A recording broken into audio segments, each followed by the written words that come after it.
Knowledge group के MP GK के video में आपका स्वागत है। अभी हम मध्य प्रदेश के जीके से संबंधित बहुत सारे टॉपिक्स कंप्लीट कर चुके हैं और अब हम माउंटेन्स और सब होते हुए आ रहे हैं रॉक्स के ऊपर कि कितने तरीके की रॉक्स मध्य प्रदेश में पाई जाती हैं। अच्छा, रॉक एक ऐसा टॉपिक है जिसको मध्य प्रदेश ही नहीं जबकि पूरे भारत के परिप्रेक्ष्य में देखना आवश्यक हो जाता है, क्योंकि जो ये रॉक्स हैं ये मध्य प्रदेश के अलावा भारत के और कई हिस्सों में भी पाई जाती हैं।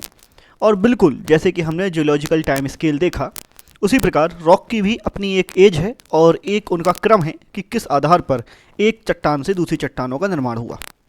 चलिए तो जानते हैं आर्कियन रॉक्स के बारे में और उनके भारत और मध्य प्रदेश में क्या महत्व है उसके विषय में। यह हमारे वीडियो का पहला पार्ट होगा।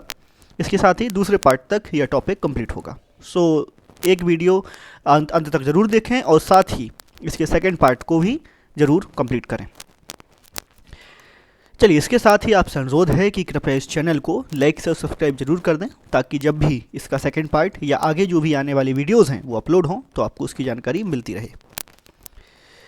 देखते हैं कि हम इस पूरे डिस्कशन में क्या क्या देखेंगे। रॉक साइकिल जो हम फिलहाल लास्ट वीडियो तक कंप्लीट कर चुके थे, एक महत्वपूर्ण टॉपिक था, मुझे लगा सेपरेट लेना चाहिए उसे। हम आज देखेंगे types of rocks in India कि कितने प्रकार की चट्टानें, ये हम आप देख सकते हैं, ये एक लेआउट है स्लाइड्स का कि कितने प्रकार की चट्टानें भारत में पाई जाती हैं।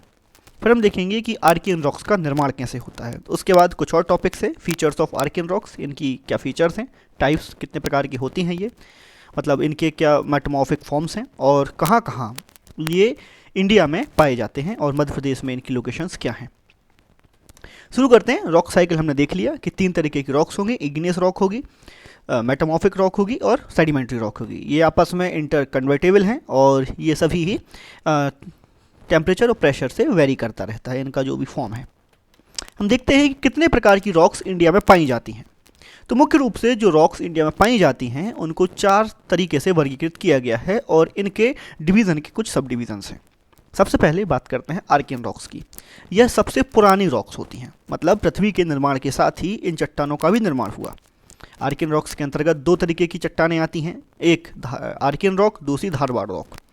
आर्कियन रॉक जो मुख्य रूप से मध्य प्रदेश और इंडिया के सबसे पुराने पर्वत हैं, जैसे नीलगिरी श्रेणियाँ, ये मध्य प्रदेश के क्षेत्र में बुंदेलखंड पठार के आसपास का विंध्य क्षेत्र या बंगाल के क्षेत्र, तो इन सभी क्षेत्रों में आर्कियन रॉक्स पाई जाती हैं, छोटा नागपुर वगैरह के प्लेटूज। उसके बाद धारवाड़ रॉक आर्कियन रॉक्स के ही रूपांतरण से बनती हैं और धारवाड़ रॉक सबसे पहले कर्नाटका क्षेत्र में पाई गई। इसलिए कर्नाटका क्षेत्र में एक कर्नाटका राज्य में एक धारवाड़ नाम का जिला है, उसके नाम पर ये धारवाड़ रॉक का नाम पड़ गया। इसी तरीके से आगे चरण में आता ही पुराना रॉक्स में आती हैं कडप्पा रॉक्स और विंध्यन रॉक्स, इनके बारे में भी हम पढ़ेंगे। और बिल्कुल ये आर्कियन रॉक धारवाड़ रॉक के ही रूपांतरण से कडप्पा रॉक और विंध्यन रॉक का निर्माण हुआ। फिर ज़बेडियन रॉक एक छोटा सा सेपरेट टॉपिक हो जाता है, इसको हम डिटेल्स में अलग से पढ़ेंगे। फिर आती हैं आर्यन रॉक्स, बिल्कुल नई चट्टानें, और ये 4 तरीके से वर्गीकृत की गई हैं। बिल्कुल इसमें सबसे नई हैं क्वाटरनरी रॉक्स, जिनसे गंगा के मैदान और ये सब क्षेत्र बने हैं। उसके पहले की हैं टर्शियन रॉक्स, जिसमें हिमालय वगैरह का निर्माण हुआ है। डक्कन रॉक्स, बिल्कुल डक्कन ट्रैप वाला एरिया, और गोंडवाना रॉक मध्य प्रदेश के गोंडवाना क्षेत्र वाला एरिया, और साथ में ऐसे ही रॉक मध्य प्रदेश ही नहीं और भी कई क्षेत्रों में पाई जाती हैं। चलिए, सबसे पहले हम शुरू करते हैं कि आर्कियन रॉक्स का निर्माण कैसे होता है। तो हम देखेंगे कि कई सौ साल पहले, मतलब लगभग 4.5 बिलियन वर्ष पहले जो है, पृथ्वी एक धधकता हुआ आग का गोला हुआ करती थी। आप इस फोटो से अपनी एक कल्पना को मतलब सजीवता दे सकते हैं, एक कल्पना कर सकते हैं कि ऐसा कुछ पृथ्वी का स्वरूप था। फिर यही धधकता गोला धीरे धीरे ठंडा हुआ। अब इसको हम ऐसे समझ सकते हैं कि जैसे हम किसी भी चीज़, कोई भी गर्म चीज़ है, फॉर एग्ज़ाम्पल अपने घर में कोई मिठाई बनी, तो जब वो एकदम जब गर्म निकलती है कढ़ाई से, तो जैसे बालूशाही की बात करें या किसी भी और मिठाई की बात करें, तो एकदम वो मुलायम होती है, लाल गर्म होती है, लेकिन जैसे जैसे वो ठंडी होती जाती है बाहर की परत उसकी सख्त होती जाती है। दूध का एग्जाम्पल हम ले सकते हैं कि जैसे दूध उबालते हैं हम, तो दूध को जब ठंडा कर लेते हैं तो उसके ऊपर जो मलाई की परत जम जाती है, तो हम समझ सकते हैं कि जैसे जैसे ये ठंडा हुआ तो ऊपर की परत सख्त होती गई। आज भी हम देखते हैं कि पृथ्वी के कोर में आज भी जो मैग्मा है वो मेल्टन फॉर्म में है, मतलब मैग्मा पिघले हुए रूप में है, और वही जब कभी स्प्राउट होके ज्वालामुखी से बाहर आ जाता है वॉल्केनो के थ्रू, वॉल्केनिक वेंट से, तो वो लावा बन जाता है। तो हम इसको अपने डेली लाइफ के एग्जाम्पल से समझ सकते हैं कि ये धधकती हुई पृथ्वी एक दिन जब ठंडी होना शुरू हुई, सबसे पहले भूपर्पटी जो अर्थ क्रस्ट है उसका निर्माण हुआ, और वह सख्त से सख्त जो पार्ट था पृथ्वी का वह था। उसके बाद हम देखें कि जो सबसे पहली चट्टानें पृथ्वी के सख्त होने के साथ ही अस्तित्व में आई वो थी आर्कियन रॉक्स। तो ये है पूरी आर्कियन रॉक्स के फॉर्मेशन तक की कहानी, कि पहले अर्थ एक मेल्टन फॉर्म में थी, उसके बाद धीरे धीरे ठंडी होना शुरू हुई और लास्ट में आर्कियन रॉक्स का निर्माण हुआ। थोड़ा सा हम एज टाइमलाइन देख लेते हैं। तो ये 4.5 बिलियन ईयर एगो है और ये लगभग 4.2 बिलियन ईयर एगो है जो फर्स्ट आर्कियन रॉक था, उसका निर्माण इस तरीके से हुआ। आप लगभग ये देख सकते हैं कि ऐसा ही कुछ इनका स्वरूप होता है, और इनमें किसी भी प्रकार के फॉसिल्स, क्योंकि ये सबसे पुरानी है तो वहाँ पे कोई फॉसिल या लाइफ का कोई एग्जिस्टेंस नहीं था तो वो नहीं मिलता। थोड़ा सा और देखते हैं कि कितने प्रकार की आर्कियन रॉक्स होती हैं। तो बेसिकली आर्कियन रॉक्स यहाँ हमने देखा कि धधकती हुई पृथ्वी से ठंडा होने के साथ ही बनी है, और हमने पीछे देखा था कि जो इग्नियस रॉक्स हैं वह जो ये मैग्मा या लावा है इसके ठंडा होने के साथ बनता है। मतलब definitely Archean rocks are what, igneous rocks. तो बिकॉज आर्कियन रॉक्स और इग्नियस रॉक्स, तो हम थोड़ा सा एक फ्लो चार्ट के थ्रू समझते हैं कि कभी पृथ्वी बहुत ज़्यादा गर्म थी, उसके बाद ये ठंडी हुई, अर्थ क्रस्ट का निर्माण हुआ, और इसी के साथ ही इग्नियस रॉक्स या आर्कियन रॉक्स का निर्माण हुआ। अब जब हम आर्कियन रॉक्स के कायांतरित फॉर्म्स के बारे में पढ़ते हैं, मतलब जो मेटामॉर्फिक फॉर्म्स हैं, जैसे हम जानते हैं कि जो मार्बल है वह बना है चूना पत्थर से, लाइमस्टोन से, तो इसी प्रकार आर्कियन रॉक्स में भी बहुत सारे मेटामॉर्फाइजेशन हुए।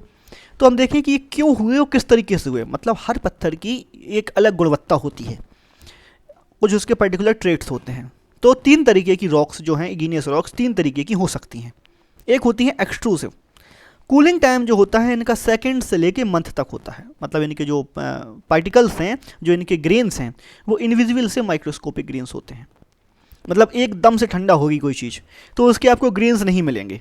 अगर आप साइंस के स्टूडेंट हैं तो आपने देखा होगा कि जब कोई भी एक्सपेरिमेंट किया जाता है, जब क्रिस्टलाइजेशन की कोई भी प्रोसेस की जाती है, जैसे हमने कॉपर सल्फेट या नीला थोथा जिसको हम कहते हैं, जो ये तो हमने 8th 8th तक के एक्सपेरिमेंट्स हैं, उसके जब हम क्रिस्टल्स बनाते हैं तो हम उसको धीरे धीरे ठंडा करते हैं, जिसमें हमें उसके बड़े ग्रेन्स मिले।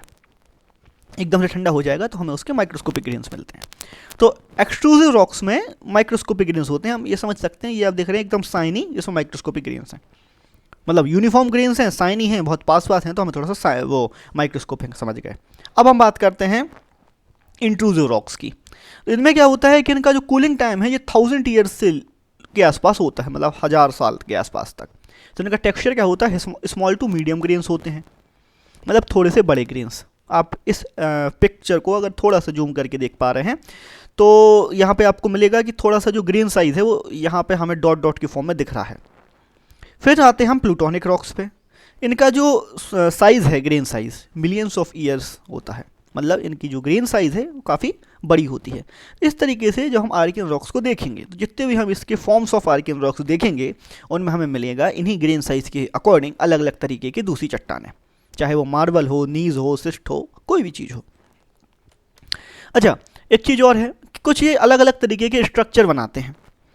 मतलब जब भी कोई भी इग्नियस रॉक, क्योंकि basically Archean rocks is the kind of igneous rocks, तो आप यहाँ से 2 चीज़ें मान के चले कि हम जो आर्कियन रॉक वाला टॉपिक पढ़ रहे हैं, हम आर्कियन रॉक को जोड़ के उन सभी टॉपिक से देख रहे हैं कि जो आर्कियन रॉक के कैरेक्टरिस्टिक्स को फुलफिल करता है। कहने का मतलब ये कि जब हम रॉक सिस्टम बाद में पढ़ेंगे ज्योग्राफी में, तो ये सभी टॉपिक्स वहाँ से भी इम्पॉर्टेंट हैं, अकेले इस टॉपिक के लिए इम्पॉर्टेंट नहीं हैं। तो जब भी कोई जो हमने बताया कि इग्नियस रॉक्स है, आर्कियन रॉक्स, तो सबसे पहले क्या है, अर्थ क्रस्ट में मैग्मा है। एक मैग्मा चैम्बर होगी, एक जगह होगी जहाँ पे बहुत सारा मैग्मा मेल्टन फॉर्म में होगा। ये अर्थ क्रस्ट का बहुत काफ़ी गहराई में होता है।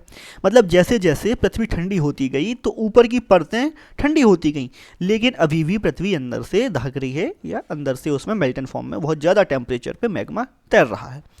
होता क्या है कि एक जो प्लूटोन है, यहाँ पे 3 टर्म आपको बिल्कुल एकदम बॉटम में दिख रहे होंगे, एक मैग्मा चैम्बर, एक प्लूटोन और एक बैथोलिथ।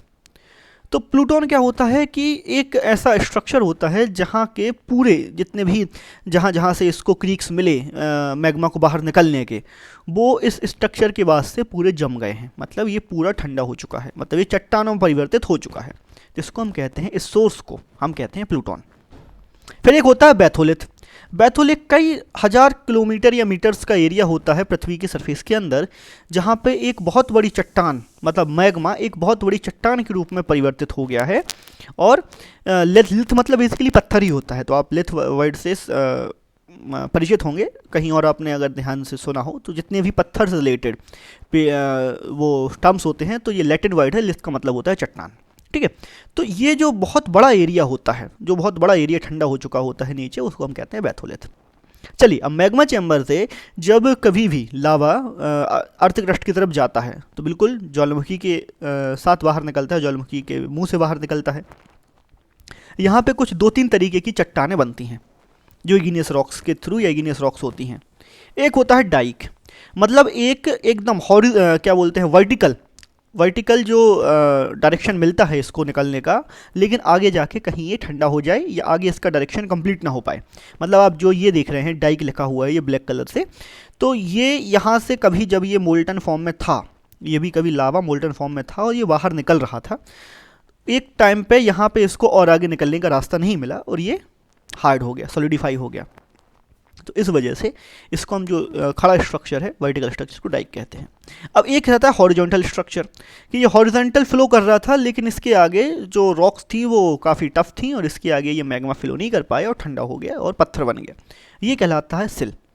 अच्छा, आपने अगर जो चटनी वगैरह पीसने वाले, अगर आपको इसको याद रखना है तो चटनी पीसने के लिए जो पत्थर का यूज़ किया जाता है उसको भी हम सिल कहते हैं, उस तरीके से आप याद रख सकते हैं।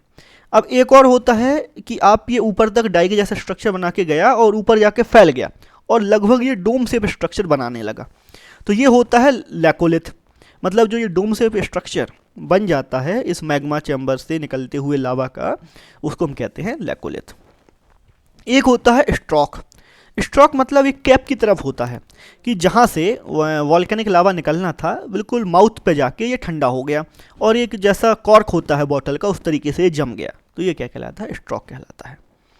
उसके बाद होता है प्लैशडे। तो ये पैलिसडे जो है ये बेसिकली जो फेंसिंग होती है ये उसके लिए एक लैटिन वर्ड है, जो हमारे घरों पे या सीढ़ियों के पास हमारे टेरेस पे जो फेंसिंग होती है उसको हम कहते हैं पैलिसडे।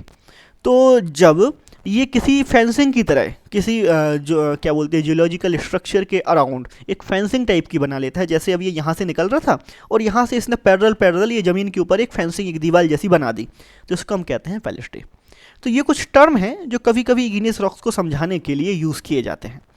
तो इन्हीं के अंदर थोड़ा सा हो सकता है कि आपको ये डीप लग रहा हो, लेकिन ये हमारी ज्योग्राफी के लिए भी इम्पॉर्टेंट है। जब हम ज्योग्राफी में रॉक सिस्टम को पढ़ेंगे तो इसको बहुत ही आपको सीरियसली लेना है इन सभी टॉपिक्स को। तो फिलहाल ये था इग्नियस रॉक्स और आर्कियन रॉक्स से रिलेटेड कुछ डिस्कशन। अब हम आगे इनके फीचर्स के बारे में बात करेंगे और इनकी लोकेशंस के बारे में जानेंगे और एक एक करके जानेंगे कि कितने प्रकार की मेटामॉर्फाइज फॉर्म जो हैं आर्कियन रॉक्स के मिलते हैं। सो उम्मीद करता हूँ कि आपको ये लेक्चर काफ़ी अच्छा लगा होगा। तो इसी उम्मीद के साथ आप इसको लाइक से सब्सक्राइब कर सकते हैं और thank you so much for watching this. और बिल्कुल नेक्स्ट वीडियो का इंतजार करें क्योंकि ये टॉपिक अगले वीडियो में जाके ख़त्म होगा। धन्यवाद।